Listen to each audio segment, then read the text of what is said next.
আব্দুল্লাহ ইবনে উমর ইবনে আশ রাদিয়াল্লাহু তাআলা বলেছেন, রাসূল সাল্লাল্লাহু আলাইহি ওয়াসাল্লাম ইরশাদ করেছেন যে কাবিরা গুনাহ সমূহ হলো ১ আল্লাহর সাথে শরীক করা, ২ পিতামাতার অবাধ্য হওয়া, ৩ মানুষ হত্যা করা, ৪ মিথ্যা শপথ করা। কিন্তু আনাস রাদিয়াল্লাহু তাআলা এই বর্ণনায় বলেছেন মিথ্যা শপথের বদলে মিথ্যা সাক্ষ্য এসেছে। সহিহ বুখারী, সহিহ মুসলিম, মিশকাত, হাদিস নাম্বার ৫১।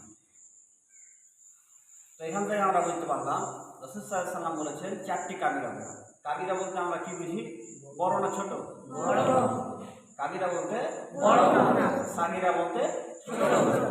যেটা অজান্তে হয়ে যায় এটা সাগীরা, আর যেটা জেনে শুনে আমরা করি সেটা কাবিরাতে পরিণত হয়ে যায়। যেমন আল্লাহর সাথে শিরক করা, এটা একটা কি কাবিরা না সাগীরা? কাবিরা।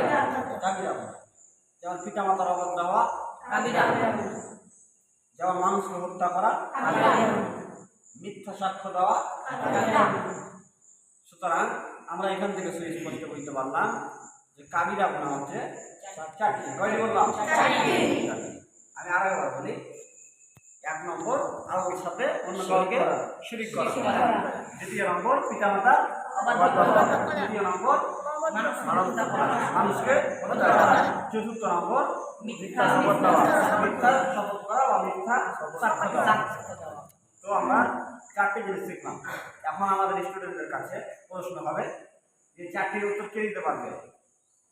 কাবিরা গুনাহ ৪টি কে বলতে পারবে? ক্যামেরাটা দিয়ে ধরো। সাল্লাল্লাহু বলেছেন ৪টি কাবিরা গুনাহ সমূহ। এই ৪টি কাবিরা গুনাহ সমূহ: নাম্বার ১ আল্লাহর সাথে শরীক করা, ২য় নম্বর হচ্ছে পিতামাতার অবাধ্য হওয়া, ৩য় নম্বর হচ্ছে মানুষ হত্যা করা, ৪র্থ নম্বর হচ্ছে মিথ্যা শপথ দেওয়া বা মিথ্যা সাক্ষ্য দেওয়া। মাশাআল্লাহ, মাশাআল্লাহ। তারপর আমাদের আব্দুর রহমান বলো। রাসূল সাল্লাল্লাহু আলাইহি ওয়াসাল্লাম বলেছেন এই ৪টি হচ্ছে কাবিরা গুনাহ।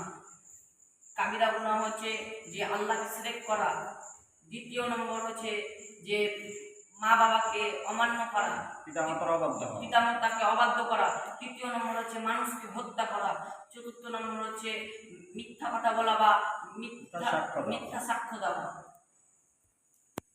এ প্রসঙ্গে আমাদের স্টুডেন্টকে বুঝাবার জন্য আমি বলি কাবিরা গুনাহ আমরা সচরাচর করে থাকি। যেমন ১ নম্বরে আল্লাহর সাথে শরীক করা। আমরা আল্লাহকে বাদ দিয়ে যখন মানুষকে আল্লাহকে বাদ দিয়ে যখন মানুষের কাছে আমরা হাত পেতে মানুষকে রিজিক দাতা হিসেবে মেনে নিই, আল্লাহকে ভুলে যাই, এক প্রকারের শিরক। যেমন আল্লাহর সাথে আমরা শরীক করি, বলি আল্লাহ আছে, ভগবান আছে, আল্লাহ আছে, কালীও আছে, আল্লাহ আছে, খ্রিস্টানদের যিশু খ্রিস্টান আছে, আমরা বিভিন্ন রকমের কথা বলে থাকি। এ ধরনের কথা বলা যাবে না। আল্লাহ তাআলার সাথে অন্য কাউকে অংশীদার কোনো মতে করা যাবে না। আল্লাহ তাআলা বাদ দিয়ে অন্য কারোর সামনে নিজেকে আত্মসমর্পণ করা যাবে না। আল্লাহ তাআলাকে বাদ দিয়ে কোনো মানুষের সামনে, কোনো গাছের সামনে, কোনো মাছের সামনে সিজদা করা যাবে না। আসলে বুঝতে পেরেছ? কাবিরা গুনাহ। ২য় নম্বর হচ্ছে পিতামাতার অবাধ্য হওয়া। এটা হচ্ছে অনেক বড় একটি গুনাহ, কাবিরা গুনাহ। পিতামাতার অবাধ্য হলে জীবনে সফলতা অল্পই আসবে। পিতামাতার অবাধ্য হলে জীবনে সফলতা আসা অসম্ভব। পিতামাতা এমন একটি জিনিস যে আল্লাহ বারাক ওয়া তাআলার পরে পরে আল্লাহ বারাক ওয়া তাআলা যদি বলতো পিতা এবং মাতাকে সিজদা দেওয়ার কথা বলতো, যেরকম সূরা বানী ইসরাঈলের মধ্যে এসেছে ওয়াকাযা রাব্বুকা আল্লা তা'বুদু ইল্লা ইয়্যাহু ওয়া বিল ওয়ালিদাইনি। তোমার পালনকর্তা নির্দেশ দিয়েছেন যে তাকে ছাড়া অন্য কাউকে ইবাদত করা যাবে না। এবং তারপরে পরে পিতামাতার অনুগত্য করতে হবে, পিতামাতার অনুকরণ করতে হবে আমাদের। সুতরাং পিতামাতার সাথে কোনো মতে অশ্লীল ব্যবহার করা চলবে না। যদিও পিতামাতা, আর একটি হাদিসের মধ্যে এসেছে, হাদিস মুআয ইবনে জাবাল রাদিয়াল্লাহু তাআলা বলেছেন আমাকে রাসূল সাল্লাল্লাহু আলাইহি ওয়াসাল্লাম 10টি বিষয়ে উপদেশ দিয়েছেন। ১ নম্বর হচ্ছে আল্লাহর সাথে অন্য কাউকে শরীক না করা।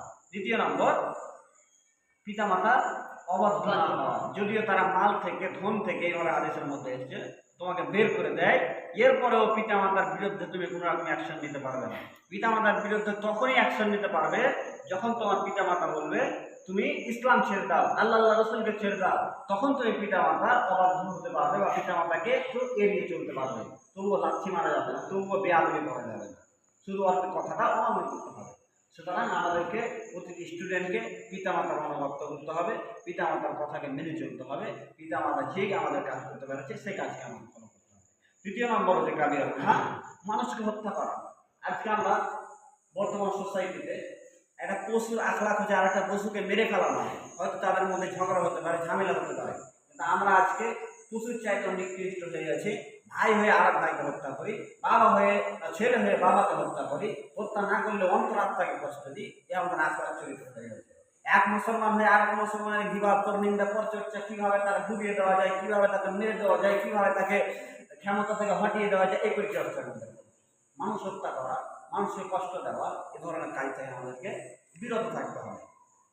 তার এই প্রসঙ্গে যদি আমরা দেখতে যাই, তাহলে হসপিটালের দিকে যদি আমরা তাকাই, হাজারো মায়ের পেটের মধ্যে সন্তানকে নষ্ট করে দেওয়ার ব্যাপার আছে।